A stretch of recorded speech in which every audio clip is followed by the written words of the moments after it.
ഓം പരാശക്തി നമ. രണ്ടു കുട്ടികൾ രാജാവിൻ്റെയും രാജ്ഞിയുടെയും വേഷം കെട്ടി അയൽവീട്ടിൽ ചെന്നു. വീട്ടുകാർ കുട്ടികളെ സന്തോഷിപ്പിക്കാനായി രാജാക്കന്മാരെ പോലെ തന്നെ സ്വീകരിച്ചു. വീട്ടുകാർ പറഞ്ഞു, മഹാഭാഗ്യം, ഞങ്ങൾ പരവതാനി വിരിച്ച് സ്വീകരിക്കട്ടെ. കുട്ടികൾ പറഞ്ഞു, അതൊന്നും വേണ്ട, ഞങ്ങൾക്ക് മിഠായി തന്നാൽ മതി. വീട്ടമ്മ അവരെ സിംഹാസനത്തിൽ ഇരുത്തും പോലെ കസേരയിലിരുത്തി മിഠായി കൊടുത്തു. അതിൽ ആനയുടെ രൂപമുള്ള ഒരു മിഠായി ഉണ്ടായിരുന്നു. അത് രാജ്ഞി എടുത്തു. രാജാവിൻ്റെ വേഷം കിട്ടിയ കുട്ടിക്ക് അത് തനിക്ക് വേണമെന്ന് പറഞ്ഞു. പെൺകുട്ടിക്ക് വാശിയായി. അവൾ കൊടുത്തില്ല.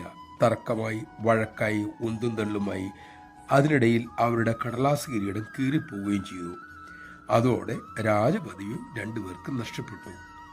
ഇക്കഥ പറഞ്ഞിട്ട് അമ്മ ഹരളി, മക്കളെ, ആഴത്തിൽ വേരൂന്നിയ സ്വഭാവം പെട്ടെന്നൊന്നും പോകില്ല. അത് കഠിനമായ നിരന്തരമായ ശ്രദ്ധ വേണം, ശ്രമം വേണം. അല്ലെങ്കിൽ മറഞ്ഞു കിടക്കുന്ന വാസന അവസരം കിട്ടുമ്പോൾ തല നീട്ടും. തങ്ങൾ രാജാവാണ് എന്ന് ഭാവിച്ച കുട്ടികൾ മിഠായി കണ്ടപ്പോൾ രാജാപ്പാട്ട് കൈവിട്ടത് കണ്ടില്ലേ? അത് തന്നെയാണ് അതിൻ്റെ പ്രശ്നം. നമഃശിവായ. നിഷ്ഠയോടെ ശ്രദ്ധയോടെ സാധന ചെയ്യാൻ നമുക്ക് സാധിക്കട്ടെ.